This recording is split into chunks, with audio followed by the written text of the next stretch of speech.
celebrate the National Startup Day 2025. This was launched in 2022 by Prime Minister Narendra Modi ji as an initiative under the Startup India initiative. This is a vertical. Startup India, when we say, I'm very happy to announce the recent reports tell that India stands as the third largest startup conglomerate in the world. So we have achieved in having so many startups. If we come into figures, the figures are not very accurately mentioned, but a report of the Department of Promotion of Industry and Internal Trade, DPIIT, says that 2024 end, number of startups in India has risen to around 1,60,000. Another report in yesterday's newspaper, the headlines said that West Bengal in 2019, the number of startups was 276. Compared to that, December 2024, the West Bengal's figure stand around 2,140. So from 2019 to 2024 end, the number of startups, the figure has risen 4 times. That is really encouraging news. That West Bengal is faring well in terms of startups, 4-fold increase in the number of startups. But if you compare this figure with the pan-India scenario, other states, primarily Maharashtra, Karnataka, Uttar Pradesh, Orissa, most of the states are doing very, very well. West Bengal's startup numbers do not stand anywhere in the startup map of the country. If we go with the data of the city-wise data, to give you one small example, Bangalore has 98 successful startups, while Kolkata, I'm comparing Kolkata vis-a-vis Bangalore. Bangalore has 98 and Kolkata has 7. So the scenario is very, very grim.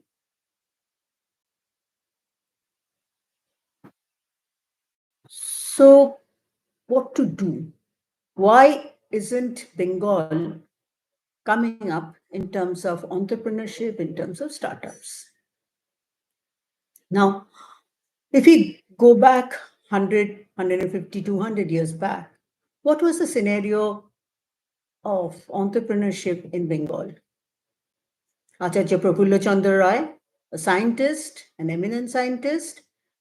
So he had science as his academics, as his passion, and he had the entrepreneurial spirit in him, which made him bring the Bengal chemicals. We had entrepreneurs like the ancestors of even Rabindranath Tagore. Dwarokanath Thakur was an industrialist, was an entrepreneur.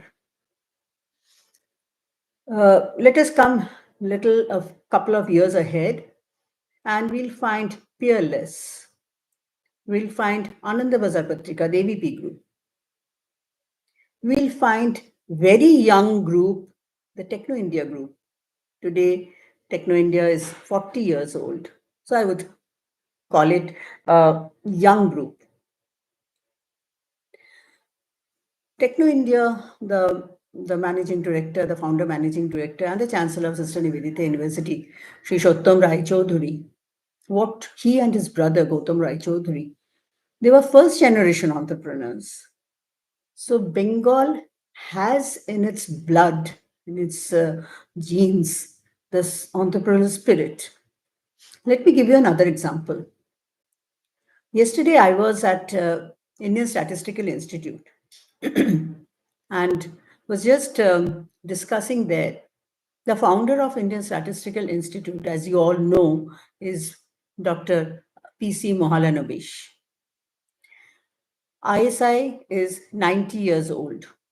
Now, 90 years back, Professor Mohalanobish, as passion and as his learning, he was dedicated for the study of statistics.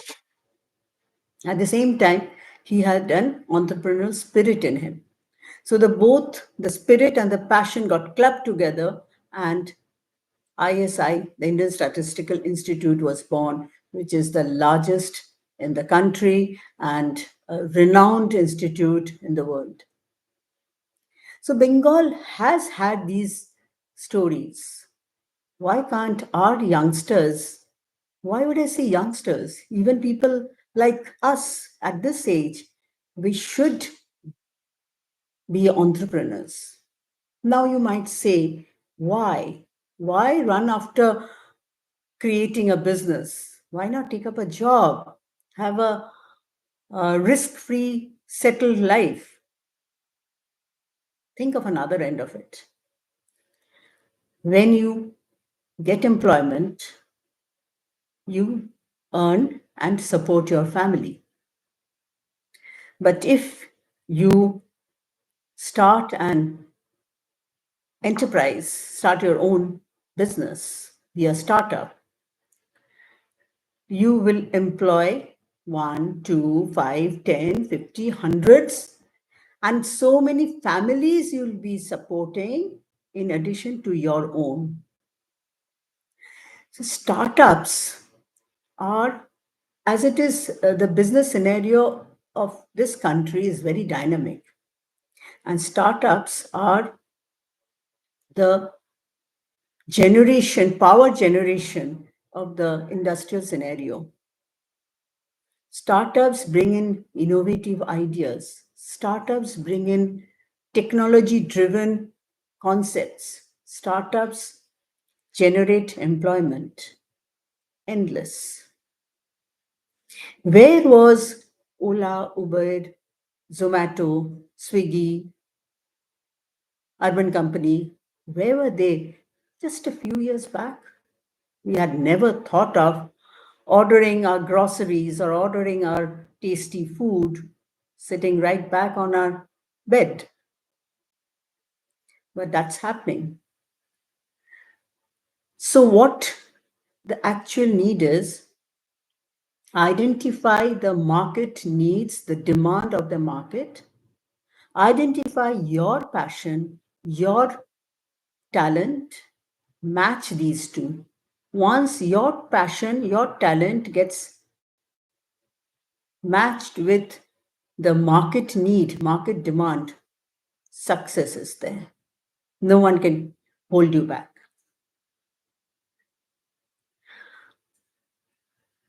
Another thing is, before jumping into the ocean of startup ventures, youngsters often think of what to do, where to do, how to do, from where to get the funds. My answer to this is what to do. Ideas are galore. You can make a customized, ornamental, decorative chappal for a fashionable elite person. You can bring in tailoring cobblers to one's doorstep. Ideas are galore.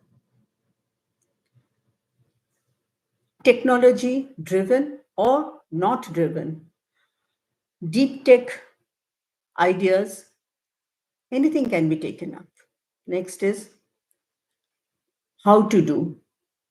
Government initiatives, MSME, various institutional incubation centers give you space, give you mentoring support. We are mentors to many startups. So that support you'll get. As for funds, government schemes, banks give loans, venture capitalists are waiting with money to fund startups, to invest in startups. Yes, initially you might have to pitch in your parents' pockets or your friends or your families, but that's just the beginning. Then you'll find money cannot be a factor to stop you from getting into this. So, what is stopping you? We, people like me, people like many others, we are mentors. Just have the fire in you. Think whatever you can, whatever ideas you have, nurture them. All the best.